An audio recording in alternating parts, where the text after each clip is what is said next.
그 남자는 평생을 위험을 감지하며 살아왔습니다. 낯선 곳, 낯선 시간, 낯선 사람, 그런 단어들만 들어도 등 뒤가 서늘해지는 사람.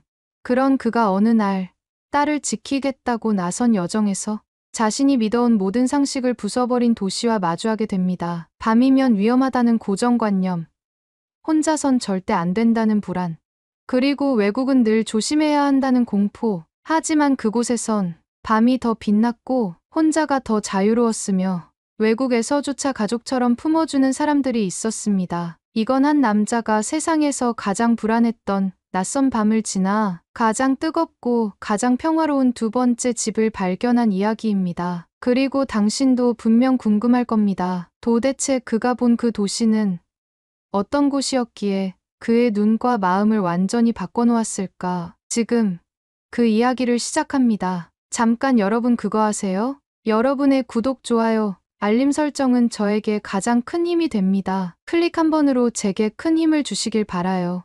안녕하세요. 저는 미국 뉴욕의 브루클린에 살고 있는 존이라고 합니다. 나이는 53, 전직 경찰이었고 지금은 보안 관련 자문일을 하며 프리랜서로 일하고 있어요. 평생을 범죄 예방과 치안 유지에 매달려 살았고 그만큼 주변 사람들에게는 예민하다, 과하다는 말도 많이 들었죠? 특히 제 딸 안나에게는요. 안나는 제게 하나뿐인 딸이에요. 어릴 적부터 워낙 조심스럽고 예민한 성격이었던 저 때문에 딸은 자율성이라는 걸 제대로 누려본 적이 없었어요. 초등학교 때도 학원에서 늦게 오는 날은 제가 직접 차를 몰고 데리러 갔고, 중학교 때 친구들과 밤 영화 보러 간다니까 학교 폭력이라도 당할까봐 펄쩍 뛰었었죠. 고등학교 졸업하고 대학교에 진학하면서 조금 자유를 주긴 했지만 여전히 제 눈엔 아이 같았어요. 안나는 브루클린에 있는 한 사립대학에서 심리학을 전공하고 있어요. 사람에 대한 관심이 많고 감정 표현에도 솔직해서 늘 주변 친구들이 따르는 스타일이죠. 겉보기엔 활발하고 자신감 있어 보이지만 아빠인 제가 보기엔 세상 물정을 너무 몰라서 늘 걱정스러웠어요. 그래서였을까요? 안나가 한국으로 교환학생을 간다고 했을 때 저는 도무지 받아들일 수 없었습니다. 한국요? 물론 뉴스나 인터넷, 유튜브 같은 데서 많이 보긴 했죠. K-팝, 한국 드라마, 그리고 길거리 음식들. 겉으로 보기엔 화려하고 정돈돼 보였지만 제가 아는 건 그게 다였어요. 무엇보다 제 머릿속에 외국이라는 공간은 늘 위험 그 자체였거든요. 낯선 사람들, 다른 문화, 언어의 장벽, 경찰 생활 내내 외국에서 생기는 사건 사고들, 실종이나 폭력 사례들을 보고 또 보면서 머릿속에 낯선 땅 위험이라는 공식이 박혀 있었어요. 그런데도 안나는 계속해서 설득했어요. 이번 교환학생 프로그램은 학교에서 엄격하게 관리하고 기숙사도 안전하며 선배들 중 한국 다녀온 사람들이 너무 좋았다고 이야기해줬다면서요. 제 아내는 안나가 평생의 기회를 얻은 거라며 응원해주자고 했고요. 사실 그때 제 마음속에는 이런 생각도 있었어요. 한 번쯤은 날 떠나보내야 잘할지도 몰라. 결국 저는 허락했습니다. 하지만 매일 영상통화를 하기로, 밤 10시 이후엔 외출 금지, 낯선 사람과 단둘이 만나지 말 것, 위험한 곳은 무조건 피할 것. 저는 그렇게 당부에 당부를 거듭했고 안나는 피곤한 듯 웃으며 알겠다고 했어요. 처음 며칠은 괜찮았어요. 안나는 기숙사에서 룸메이트랑 잘 지낸다며 밝게 웃었고 학교 수업도 흥미롭다며 한국 음식이 생각보다 너무 맛있다고 말했죠. 심지어 자막 없이도 드라마가 조금씩 들린다며 신나했어요. 저는 안도의 한숨을 내쉬었고 내심 생각보다 괜찮네 싶었습니다. 하지만 진짜 충격은 그날 밤 예고도 없이 찾아왔어요. 평소처럼 저녁 즈음에 영상통화를 걸었고 안나는 평소보다 훨씬 들뜬 표정으로 전화를 받았어요. 그런데 배경이 이상했습니다. 밝은 네온사인, 시끌벅적한 목소리, 그리고 앞에 놓인 국밥 한 그릇. 저는 당황해서 물었어요. 지금 어디야? 기숙사 아니잖아. 아빠, 지금 친구들이랑 밥 먹고 있어요. 감자탕 먹고 국밥으로 마무리하려고요. 완전 맛있어요. 잠깐만. 지금 몇 시인데 밖에 있어. 한국은 지금 자정 넘었잖아. 응. 12시 조금 넘었을걸요? 근데 괜찮아요. 여기 밤에도 완전 밝고 사람도 많고 안전해요. 그 순간 제 안에 있던 모든 경보가 울렸습니다. 미쳤냐? 이 시간에 여자애가 지금 어딘데 혼자 다녀. 당장 기숙사로 들어가. 아니, 그보다 친구들 바꿔봐. 같이 있는 사람 맞는 거야? 안나는 당황하면서도 웃었어요. 아빠, 진짜 여기 완전 안전하다니까요. 옆에 현지 친구도 있고 식당도 대학교 근처예요. 요즘 한국 학생들은 밤에 밥 먹는 거 다들 흔한 거라던데요. 저는 한동안 아무 말도 못했습니다. 뭔가 이상했어요. 아무리 외국이 좋다고 해도 어떻게 밤 12시에 어린 딸이 길거리에서 밥을 먹으며 웃고 있을 수가 있죠. 그게 당연하다는 듯이요. 그날 밤 저는 침대에 누워 잠도 오지 않았습니다. 머릿속에선 온갖 상상이 떠올랐어요. 딸이 위험에 처할 수도 있다는 불안, 만약 범죄를 당하면 제가 여태 본 영상들과 기사들이 파노라마처럼 떠올랐어요. 그 순간 머릿속이 새하얘졌고 심장은 2배로 뛰었습니다. 하나는 확실했어요. 이젠 내가 직접 한국으로 날아가야 했습니다. 딸이 괜찮다고 아무리 말해도 직접 눈으로 보기 전까지는 안 되겠다 싶었어요. 그래서 전 아내에게 말했습니다. 나 한국 갈 거야. 아내는 한숨을 쉬었지만 제 얼굴에서 진심을 읽었는지 더 말리지 않았습니다. 그렇게 저는 몇 년 만에 짐을 쌌습니다. 공항행 택시에 몸을 실으며 제 마음속엔 오직 하나뿐인 생각이 있었습니다. 딸을 지키려면 내가 직접 확인해야 한다. 그땐 몰랐습니다. 그 여행이 제 인생을 통째로 바꿔놓을 줄은요. 인천공항에 내렸을 때 첫인상은 단정하고 매끄러웠습니다. 공기가 깨끗하다고 느껴졌고 안내 표지판도 아주 체계적으로 배치되어 있어서 길을 잃을 틈조차 없어 보였어요. 뉴욕의 JFK 공항과는 완전히 다른 느낌이었습니다. 입국 심사를 마치고 나오는 순간 스마트폰으로 영상을 연결한 딸이 환하게 웃으며 달려왔습니다. 한국에 온 이유를 감추지 않았기에 딸도 당황보다는 미묘한 긴장감이 얼굴에 비치더군요. 아빠, 정말 온 거예요?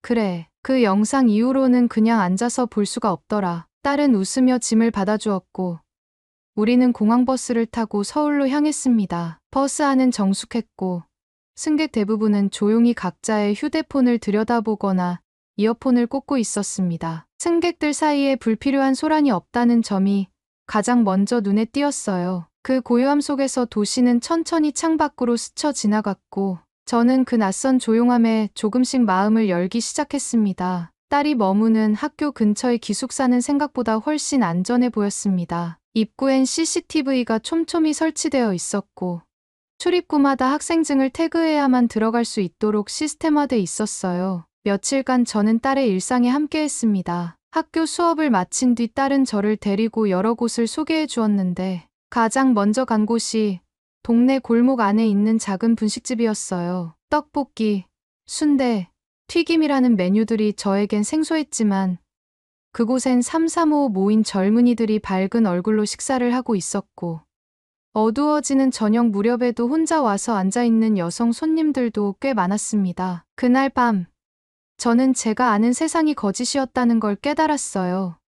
딸이 저를 데리고 간 카페에서 노트북을 펼쳐놓고 공부하던 학생이 갑자기 가방도 핸드폰도 그대로 둔 채 자리에서 일어났거든요. 얘, 도둑은 없니? 왜 저렇게 두고 가? 아빠, 여긴 원래 그래요. 다들 화장실 다녀오거나 잠깐 전화 받으러 나갈 때도 물건 두고 가요. 그 말이 쉽게 믿기지 않았습니다. 미국에서는 상상도 할 수 없는 일이었어요. 제가 경찰이었을 때 가장 흔한 사건이 도난이었고 공공장소에 뭔가를 잠시라도 두고 간다는 건 잃어도 어쩔 수 없다는 의미였거든요. 그런데 이곳 사람들은 그렇게 살고 있었습니다. 그 다음 날은 딸의 친구들과 저녁을 함께 하게 되었어요. 딸이 사전에 친구들에게 아빠가 한국에 와 계시다고 이야기했는지 모두들 정중하게 인사하며 자리를 만들어 주었습니다. 영어가 조금 서툰 친구들도 있었지만 끝까지 예의를 갖추며 대화를 이어가려는 태도는 아주 인상 깊었어요. 우리는 함께 감자탕을 먹으러 갔습니다. 감자탕이라는 음식은 처음 들어보는 것이었지만 국물 맛이 너무 깊고 진해서 먹는 순간부터 땀이 나기 시작했어요. 매운맛에 정신이 번쩍 들었고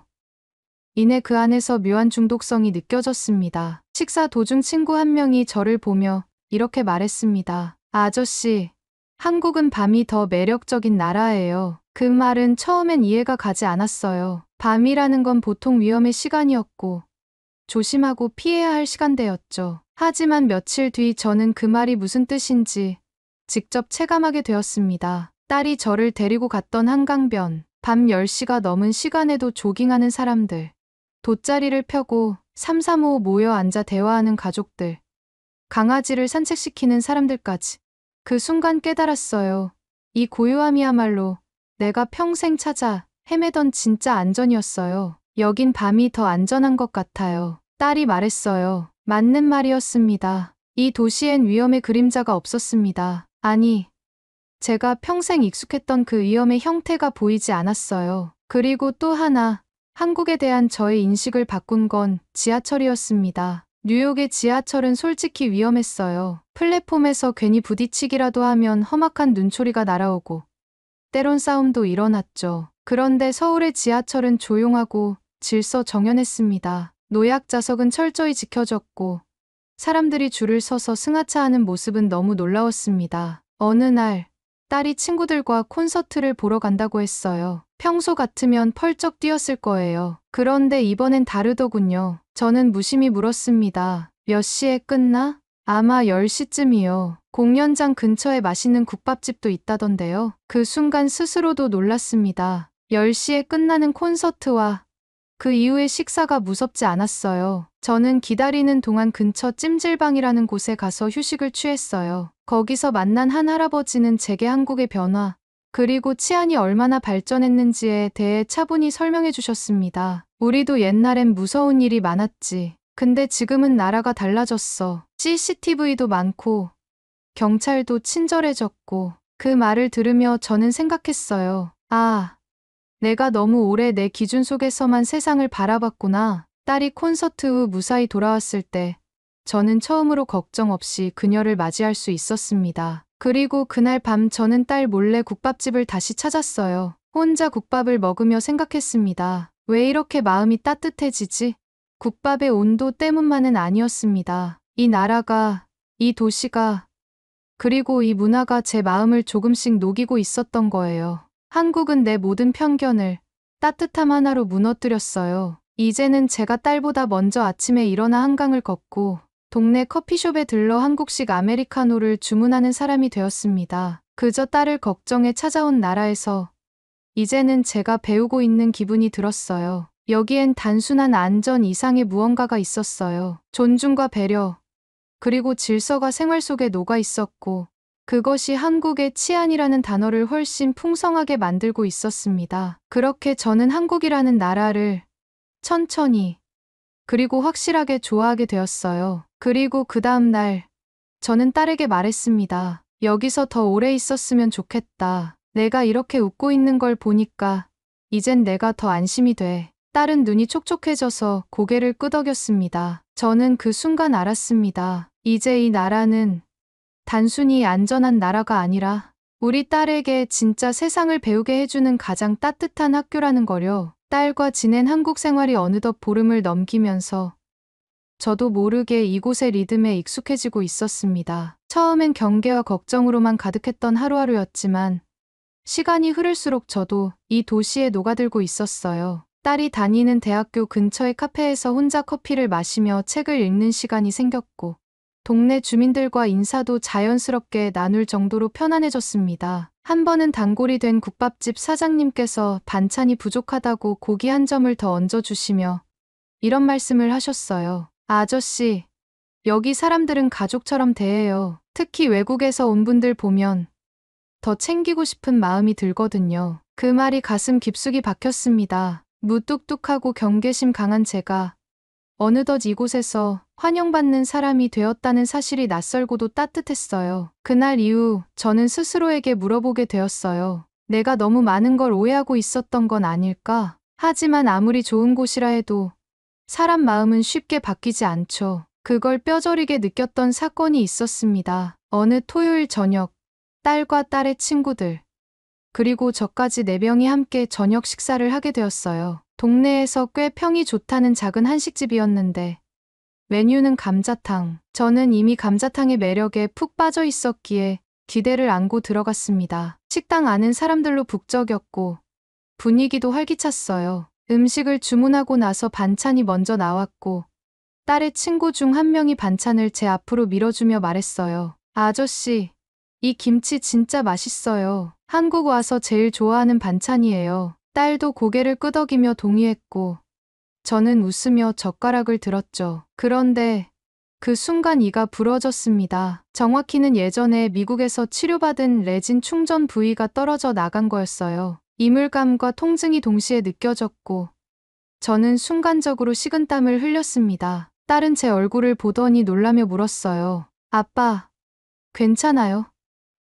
뭐 씹다가 아픈 거예요? 응. 이쪽 이가 좀 이상해. 아프기도 하고 뭔가 빠진 것 같아. 딸은 당황했지만 친구에게 조용히 상황을 설명했고 친구는 곧장 휴대폰으로 근처 치과를 검색하기 시작했어요. 저녁 시간이긴 했지만 다행히 응급 진료가 가능한 치과가 있다는 걸 알아냈고 식사 도중이었지만 우리는 곧장 치과로 향했습니다. 솔직히 말하면 당시에는 한국의 의료 시스템에 대한 기대가 전혀 없었습니다. 미국에서 치과 치료는 비싸고 예약도 오래 걸리는 일상이었거든요. 치과에 도착한 순간 저는 다시 한번 놀랐습니다. 작고 깔끔한 건물 2층에 위치한 그 치과는 외국인을 위한 안내가 따로 있었고 데스크에는 유창한 영어를 구사하는 직원이 있었습니다. 접수부터 치료까지 모든 과정이 빠르고 친절했으며 무엇보다 청결함이 인상적이었어요. 진료실에 들어가자 젊은 남자 치과의사가 웃으며 제게 인사를 건넸습니다. 치료 금방 끝날 거예요. 너무 걱정하지 마세요. 정말로 치료는 15분도 채 걸리지 않았고 고통 없이 예전보다 더 튼튼하게 마무리되었습니다. 그리고 그 순간 제 손에 건네진 진료비를 보고 다시 한번 충격을 받았어요. 이게 전부인가요? 다른 추가 비용은요?